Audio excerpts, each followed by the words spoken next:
So welcome everybody, and I think we're good to go now, Klaus. Whenever you're ready. I'm ready.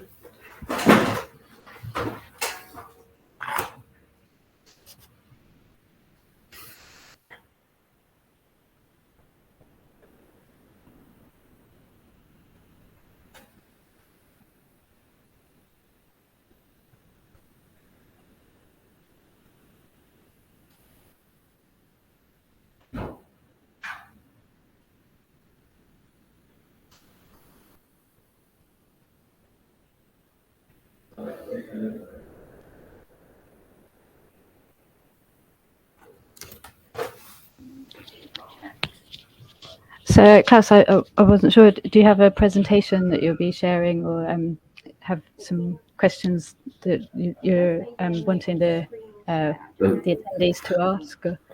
I'm sorry, I'm a little bit confused. I thought there were persons joining us and they will ask me something, and then I can answer them. Oh yeah, yeah. So I think if anybody has some questions to put into the Slido area to ask Klaus about WACA, which is the Web Accessibility Certificate Advisory Board, and maybe Klaus, if you could introduce a little bit more about what WACA is to start with, and then people could provide some questions for you after that. Okay. Good. WACA is the Web Accessibility Certificate, and first is Austria, because we started it in Austria, but we can leave the A at the end. It's an international certificate for websites that can prove that your website is compliant to the WCAG 2.1 or 2.2 now, AA criteria. We have three different steps of WACA. The one is bronze, the other one is silver, and the third one is gold. And it depends on the level of compliance that you have. WACA is a certificate which is guaranteed by the German TÜV, the Technische Überwachungsverein, the Technical Surveillance Company, which is a big company working in Austria, in Germany, in France, in Spain, and in other countries, and they are guaranteeing technical standards according to ISO or 10 or 10 standards. That means you can come to us, you can ask us to prove if your website is accessible or is not accessible, or is accessible according to the guidelines of WACA. We make a first check, then we tell you, okay, there is room for improvement. Let's say 98% of all the companies that are coming to us, that means there's room for improvement. We don't tell you how to improve the website accessibility, or to whom you shall go to, or whatever. But we tell you, okay, there are problems, then you can improve them, or you can make your website compliant. You can come back to us, and then we start the official process. The official process means that we are choosing, according to the number of the pages of your website, a certain amount of pages. It depends on the system that is behind.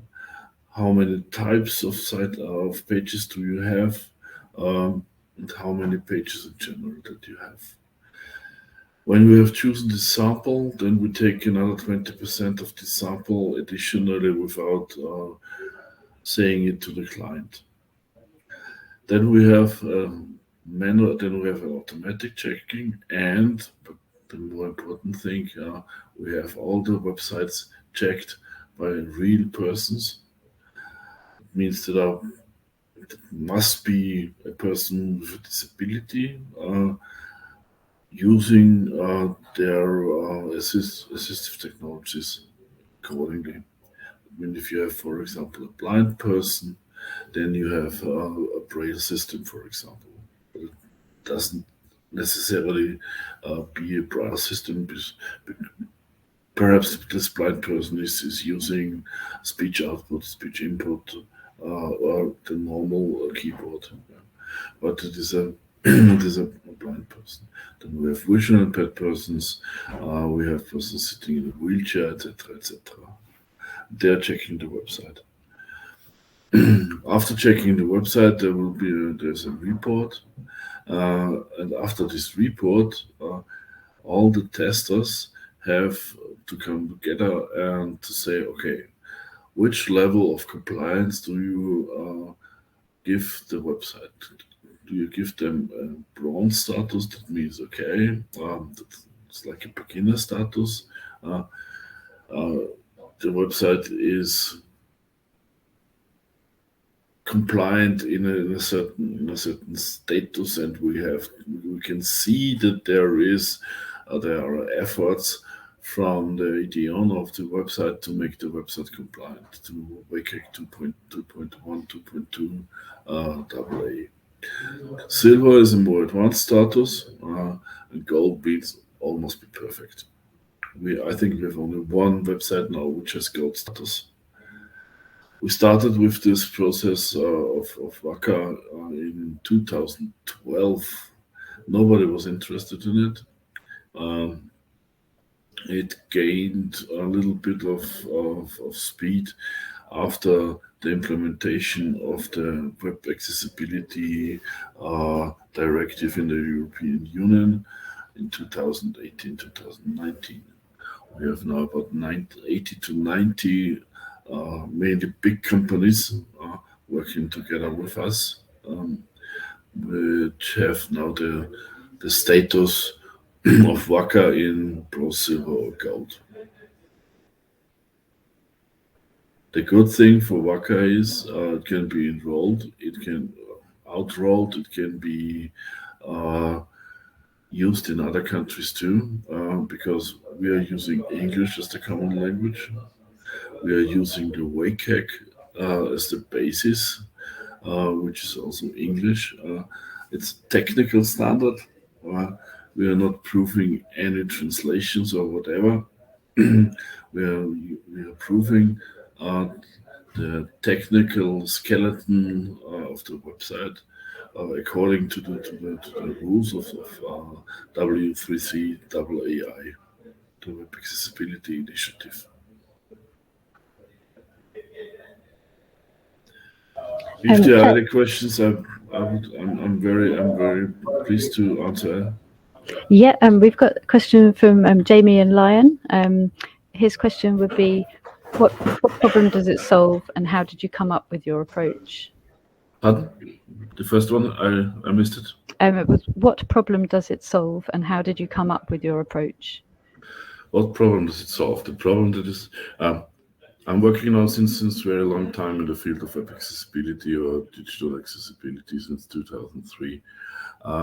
And the problem is that let's begin from another angle.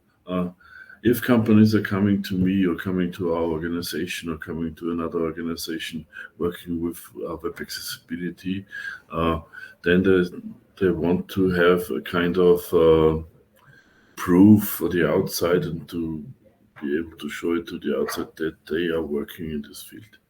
And web accessibility certificate is the thing that you can show on your website with a proof on your website that you are willing to work in this field and that you have done some efforts in the past also to make your website accessible. Companies always want to have some kind of standardization. They want to have an ISO standard, or they want to have whatever. They want to have an assessment, and if the assessment is done, mostly they want to have a checklist, A, B, C, D, E, F, C. If this is okay, then they put it on the website or they put it wherever and say, okay, we are compliant too. And this was the thing that we wanted to achieve with this. We wanted to give the companies also the possibility to show I am working in this field. This is an important thing for me because the website is one of the main, for most companies, our website's one of the main outlets to the public. And if they work with their website and they say, okay, we want also to address person with disability or people with disabilities, then they show, okay, 20% of the population with a disability are also our target group, and we want to address them.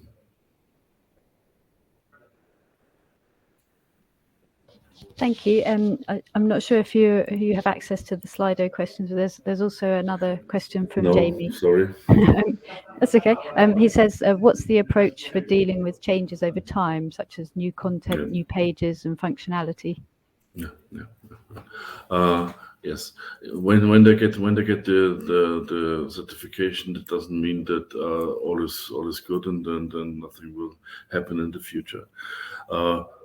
We have a kind of surveillance for the websites where we observe them, what they are doing.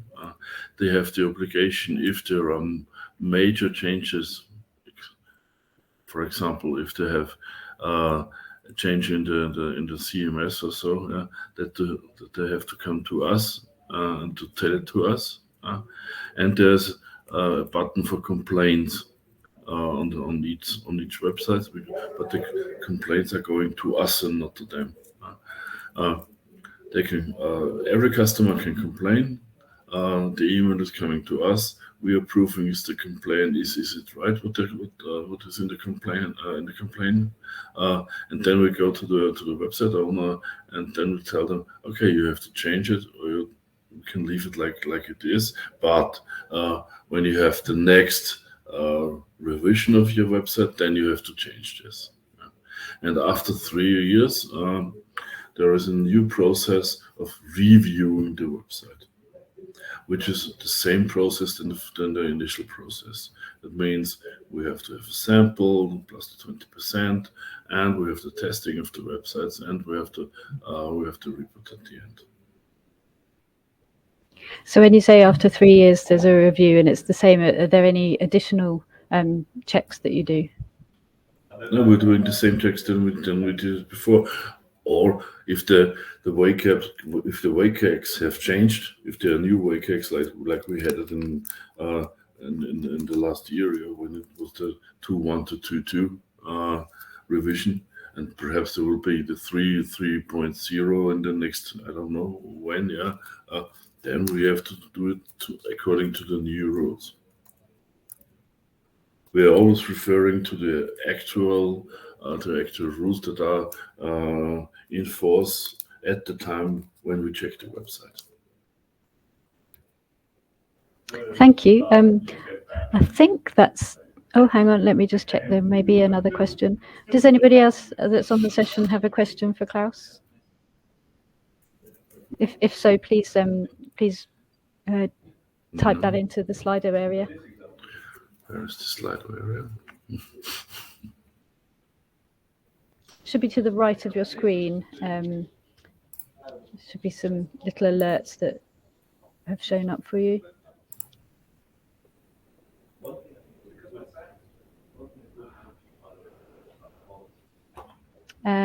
There's a question here from Peter Hayton.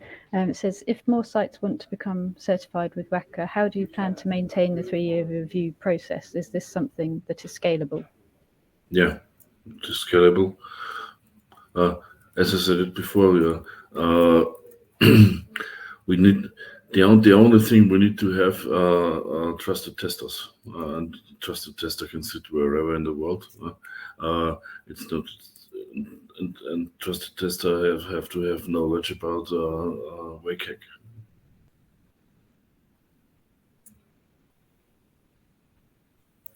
And language is always English.